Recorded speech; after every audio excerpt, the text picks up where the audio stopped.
The Cat in the Hat Rainy Day Mayhem has been announced by Outright Games and Casual Brothers, developed in cooperation with Dr. Seuss Enterprises. The game features 18 minigames and a hide-and-seek mode called Find the Cat, spread across 14 rooms, playable solo or with up to 4 players.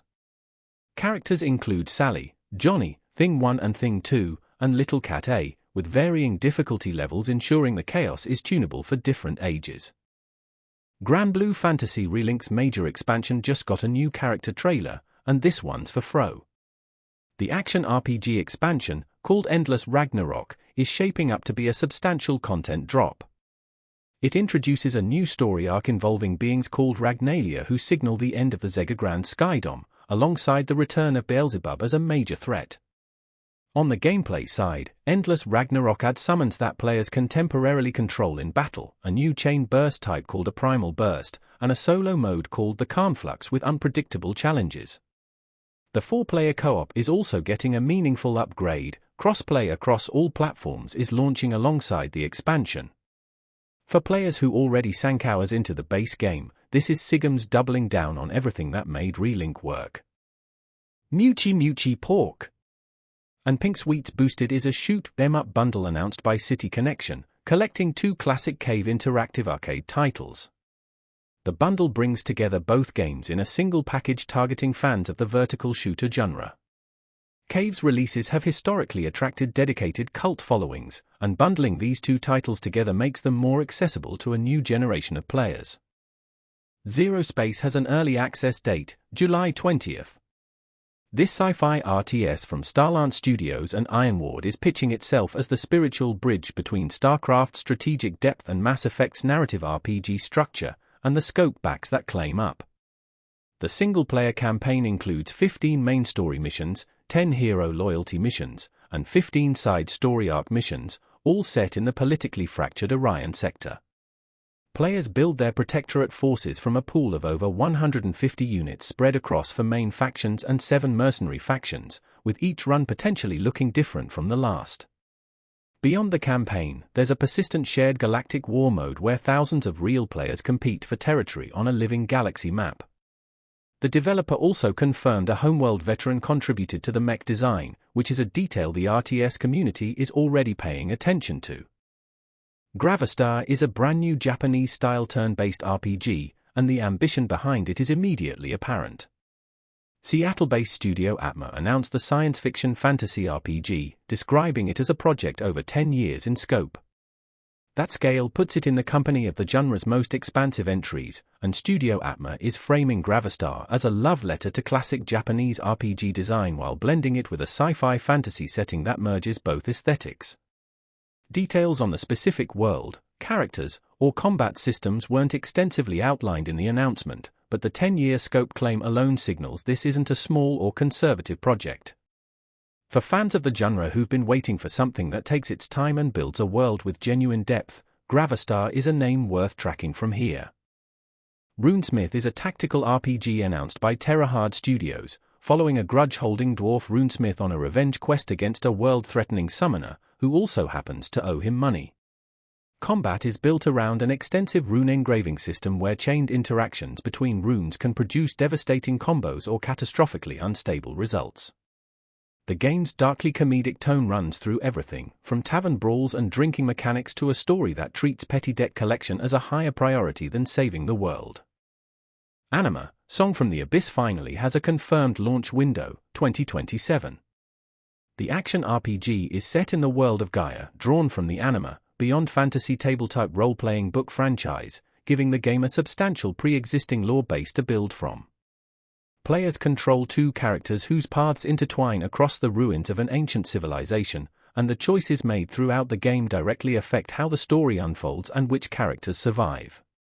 The setting, the remnants of a civilization believed extinct, and the mystery surrounding its fall form the central narrative drive. For the tabletop community, the Anima franchise has long had a dedicated following, and a video game adaptation that lets players explore Gaia directly is something that audience has been waiting on. With 2027 confirmed, the development timeline is now at least publicly set. Emery Hearts is an action RPG launching September 2nd, following Lug, a young villager in a voxel art world where the last human colonies face corruption-driven robot attacks. Players traverse a semilinear world, engage in real-time combat using weapons, skills, and magic, and solve puzzles while uncovering a story tied to an ancient force called the Vital Thread. The game's central moral dilemma, whether to save the robots at the cost of organic life or forge a fragile coexistence, sits at the heart of its narrative structure. Edge of Memories is an action RPG from publisher Naken and developer Midgar Studio, receiving a PC demo on June 15. Players control Eileen, a soul whisperer who can channel the corrosion, a plague transforming living creatures into grotesque abominations, as a weapon within her own body. Combat involves chaining rapid strikes with heavier techniques, triggering a berserker transformation for powerful finishing sequences, and managing 2 AI companions whose customized abilities are key to dealing maximum damage. A Rayman Legends remake appears to be coming, and it leaked before Ubisoft could announce it. According to the leaked information, a release date and pricing have already been set, and perhaps the most eyebrow-raising detail is a reported crossover with Clair Obscur, Expedition 33. The original Rayman Legends from 2013 is widely regarded as one of the strongest 2D platformers of its generation, built around 4-player co-op, rhythm-synchronized levels set to licensed and original music, and 3D boss encounters that attacked from multiple angles. The Clair Obscur crossover, if real, would be an unexpected creative pairing. One is a vibrant, cartoonish platformer and the other is a melancholy turn-based RPG with a French literary bent. That combination is strange enough to be genuinely interesting, and it signals Ubisoft may be treating this remake as more than a straightforward reissue.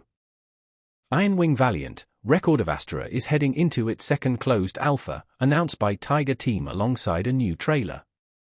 It's a mecha action RPG set in the fantasy world of Eurydia, following a young pilot named Reinhard as he defends the small mountain kingdom of Astera from the Gundrian Empire. The mech customization is the mechanical centerpiece. Players swap out heads, cores, arms, legs, and power packs, choosing from a large selection of melee, ranged, and auxiliary weapons to build a Valiant that fits their preferred role, air-focused or generalist. 3 companions can be brought into battle, each with customizable loadouts and abilities, and the bond built with them develops over the course of the campaign. The narrative draws from Chinese and Korean mythology and the Romance of the Three Kingdoms novel, grounding the kingdom versus empire conflict in a specific literary tradition. A second alpha means the first one produced enough useful feedback to warrant another round. Modern Warfare 4 was revealed today, and one of the first confirmed details is that omni-movement is gone. The mechanic introduced in Black Ops 6, which allowed players to sprint, slide, and dive in any direction and chain those movements together in elaborate sequences, won't be carrying over. Infinity Ward is dialing multiplayer back toward grounded, precise movement, which signals a deliberate split from the direction Treyarch took the series. On the campaign side, the game spans multiple global theaters, trench warfare in Korea, close quarters combat in New York, chases through Paris, night raids in Mumbai, and citywide reclamation operations. DMZ, the extraction mode, also returns, framing each run as a series of hard choices about objectives, resources, and when to pull out. For players who found omni-movement alienating, this reveal is essentially a course correction. Planet Zoo 2 just got revealed, and it's launching later this year.